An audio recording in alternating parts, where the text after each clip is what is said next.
سلامونه ګرانو کتونکو، اخیل سبزی مخاطب یم د سونو پښتونخوا سټوډیو پېښور نه. نن په ټوله نړۍ کې چې دا د ریډیو عالمي ورځ چې دا انټرنیشنل ریډیو ډے چې دا هغه نمانځلی کېږي، زه په دې والا سیشن کې په دغه حواله باندې یا په دغه پس منظر کې چې د ستاسو له ټولو شکریا ادا کوم د خپل ټیم د ټاپ منیجمنټ، بیا خاص کر ستاسو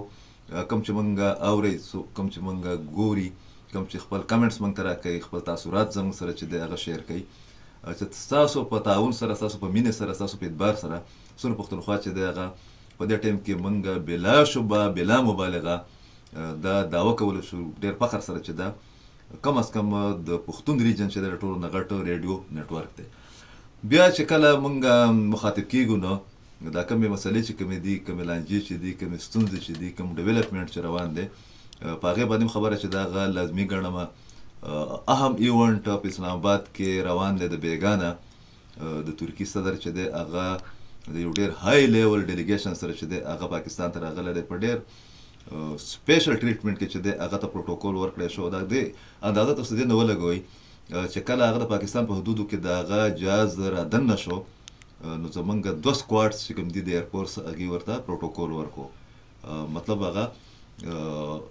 عام الفاظو کې چې مونږ خبره کوو هغه داسې وي چې د ده جهاز په منځ کې او زمونږ 5-6 جهازونه چې کوم دي F-16 او 17 تنډر چې کوم دی هغه یې په سایډونو باندې و.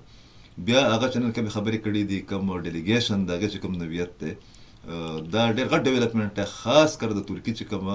په دې ریجن کې یو نوی کردار هغه مخې ته را روان دی. بیا د پاکستان او ترکي چې کوم تعلقات دي، د افغانستان چې کوم معاملې دي، په افغانستان کې د ترکي چې دی ډېر غټ سټیک دی، هغه د نیټو غالبا واحد اسلامي ممبر ملک دی. دغه رنګې هم چې هغه ته کله نن هغه ایونټ کېدو آفیشلي رسمي طور له هغې کې آرمي چیف جنرال سید اسم منیر چې دی هغه هم شرکت کړی دی. ظاهره ده چې کوم سیول زمونږ حکمرانان دي هغې خو وبه پکې، خو د دوی شرکت چې کوم دی هغه پکې ډېره سیګنیفینټ دی او هغه دا پیغام ورکوي چې د دواړو ملکونو عسکري روابط چې کوم دي د هغې نوعیت چې دی، د هغې نیچر چې دی هغه څه دی. په دغه موقع باندې غیر رسمي چې ورته مونږ وایو، مطلب دا چې آرمي چیف داسې روان وي او هلته کې جنرالستان به خامخا وي، بیا یو څو پکې داسې شوخ غوندې وي، نو هغه ورته وایي چې دغه درېیم خط ته هم راغلی دی، جي څه جواب مواب ورکوي که نه. هغه عمران خان صاحب چې کوم د خطونو یو سلسله شروع کړې ده، ډېر وخت بعد چې دی د خط کلچر چې دی هغه شروع کړی دی، خو عجیبه خبره دا ده چې هغه چا له لیږي نو هغه وایي چې وروره نه خو ما ته خط راغلی دی، نه زه لولم او نه پې څه فیډبیک ورکوم. نو هغه بیا هغه ډېره جولي موډ کې جواب ورکړی دی پر فسټ ټایم چې خط خو ما ته میلاو نه دی،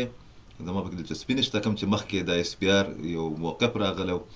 سیکیورټي ذرایع په حواله باندې، بیا یې دا هم ویلي چې کوم ما ته میلاو شو نو زه به وزیر اعظم ته ولېږم. دا د هغه ټولو پروپیګنډو او ډرامو او داوو نفي ده کوم چې د دغه پارټۍ د یوټوبرز یا د هغې د لیډرانو له طرفه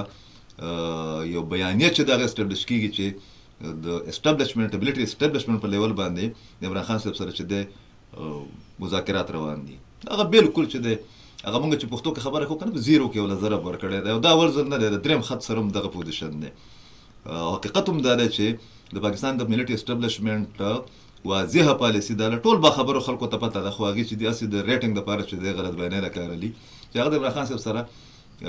انګیجمنټ نه غواړي. هغې وایي چې تاسو کله مذاکرات کوئ، څه بل څه کوئ، هغه به د فیډرل ګورنمنټ سره کوئ چې د هغې 3 غټې پارټیانې دي، یو مسلم لیګ نون ده،